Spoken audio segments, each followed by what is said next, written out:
প্রিয় শিক্ষার্থী সবাইকে অনলাইন ক্লাসে অভিনন্দন।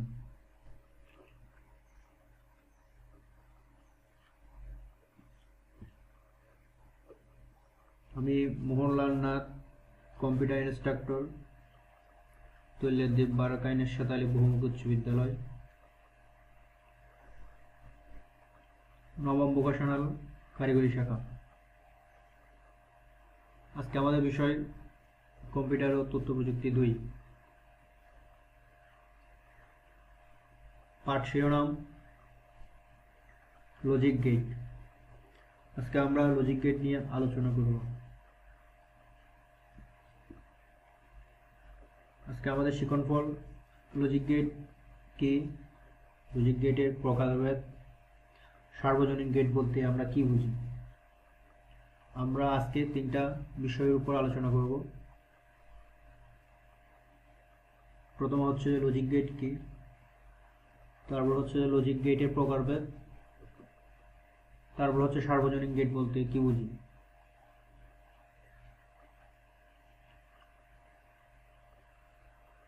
প্রথমে আসি আমরা লজিক গেট বলতে কি বুঝি। যে সকল সার্কিট যুক্তিভিত্তিক তথ্য প্রবাহ নিয়ন্ত্রণ করে তাকে লজিক গেট বলে। লজিক গেট হলো এক ধরনের ইলেকট্রনিক সার্কিট। লজিক গেট হলো এক ধরনের ইলেকট্রনিক সার্কিট। এখানে আরেকটা কথা বলছে, অথবা যে সকল সার্কিট বুলিয়ান প্রক্রিয়ায় যোগ, গুণ বা পূরকে কাজ করে তাকে লজিক গেট বলে।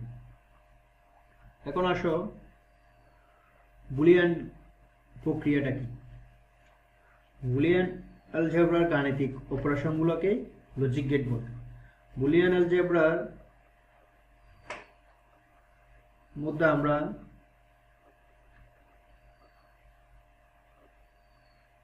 গুণ, যোগ, গুণ, পূরক, বুলিয়ান অ্যালজেব্রার ব্যবহারিক প্রয়োগের জন্য যে গাণিতিক ইলেকট্রনিক সার্কিট ব্যবহার করা হয় তাকে লজিক গেট বলা হয়।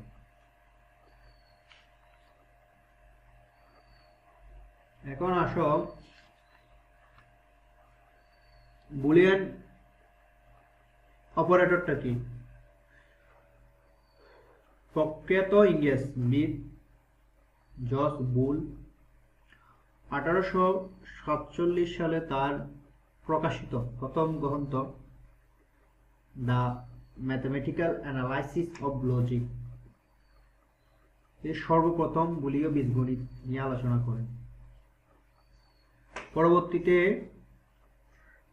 1854 সালে গণিত ও যুক্তির মধ্যে সম্পর্ক নিয়ে তার an investigation of laws of thought গ্রন্থে বুলীয় বীজগণিত নিয়ে বিস্তারিত আলোচনা করেন। আর এতে মূলত সত্য ও মিথ্যা এই দুই যুক্তি অথবা লজিকের উপর ভিত্তি করে আলোচনা করা হয়।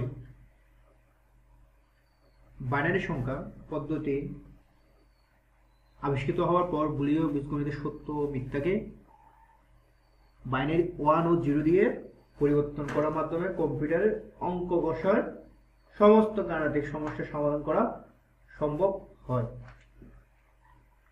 বুলীয় বীজগণিতের শুধু বুলীয় যোগ ও গুণ এর মাধ্যমে সমস্ত অঙ্ক করা হয়। এখানে শুধু যোগ এবং গুণ দুইটা। আর যোগ ও গুণের ক্ষেত্রে বুলিয়ান অ্যালজেব্রা কতগুলো নিয়ম মেনে চলে। এই নিয়মগুলোকে বুলিয়ান স্বতঃসিদ্ধ বলা হয়। অন্যভাবে বলা যায় বুলিয়ান অ্যালজেব্রার মাধ্যমে লজিক সমস্যার সমাধানের জন্য গাণিতিক অপারেটর নিয়ে কিছু লজিক্যাল অপারেটর হলো বুলিয়ান অপারেটর। তাহলে বুলিয়ান বলতে প্রক্রিয়া বলতে আমরা বুঝি যে যোগ, গুণ ও পূরক। আর যে সকল সার্কিট যুক্তিভিত্তিক হলে হবে যে সত্য অথবা মিথ্যা দুইটা দিকে, হয়তো 1 নয়তো 0, মধ্যখানে আর কিছুই থাকবে না, 0 অথবা 1। যে সকল সার্কিট যুক্তিভিত্তিক তথ্য প্রবাহ নিয়ন্ত্রণ করে তাকে লজিক গেট বলে। এখন আসো লজিক গেট কত প্রকার। লজিক গেট কত প্রকার? লজিক গেট হচ্ছে যে দুই প্রকার, একটা হচ্ছে মৌলিক আর একটা হচ্ছে যৌগিক গেট। লজিক গেটকে দুই ভাগে ভাগ করা হয়েছে, একটা হচ্ছে মৌলিক আর একটা হচ্ছে যৌগিক। আবার মৌলিক গেটকে তিন প্রকার বা তিন ভাগে ভাগ করা হয়েছে। আবার মৌলিক লজিক গেটকে তিন ভাগে বিভক্ত করা হয়েছে। মৌলিক মৌলিক বলতে যেগুলোকে আর ভাঙা যাবে না। এর মৌলিক তিনটা গেট হচ্ছে যে একটা or gate, and gate, not gate. আমি আবার বলতেছি, or gate, and gate, not gate, এই তিনটা গেট হলো মৌলিক গেট। যৌগিক গেট, যৌগিক গেটকে আবার চার ভাগে বিভক্ত করছে। প্রথম হচ্ছে যে নান গেট, নর গেট, আবার হচ্ছে যে এক্সক্লুসিভ অর গেট অথবা এক্স অর গেট, হচ্ছে এক্সক্লুসিভ নর গেট অথবা এক্স নর গেট। চার ভাগে বিভক্ত করছে। আমি আবার বলতেছি, NAND gate, nor gate, exclusive or gate, XOR gate.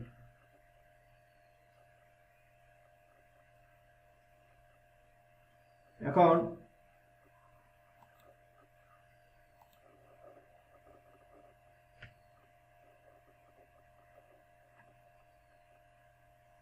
দেখো, এটা হচ্ছে নট গেট, এটা হচ্ছে অর গেট, এটা হচ্ছে অ্যান্ড গেট।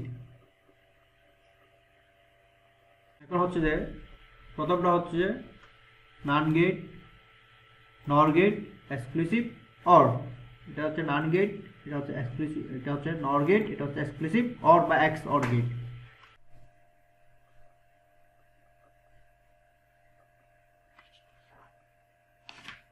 এখন আসো সার্বজনীন গেট কি।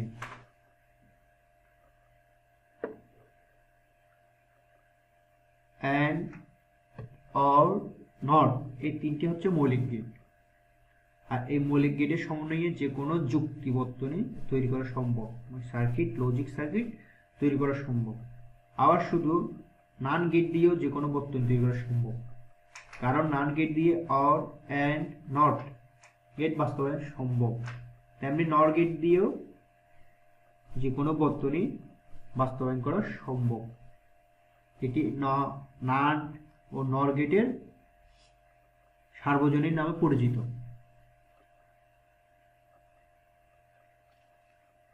তাহলে যে সকল গেট দ্বারা মৌলিক গেট সমূহকে বাস্তবায়ন করা যায় তাকে সার্বজনীন গেট বলে। সার্বজনীন গেট হচ্ছে দুই প্রকার, একটা হচ্ছে নান গেট আর একটা হচ্ছে নর গেট। আশা করি তোমরা বুঝতে পেরেছো লজিক গেট সম্পর্কে আজকে ক্লাসটি। আজকের ক্লাস এখানে সমাপ্ত।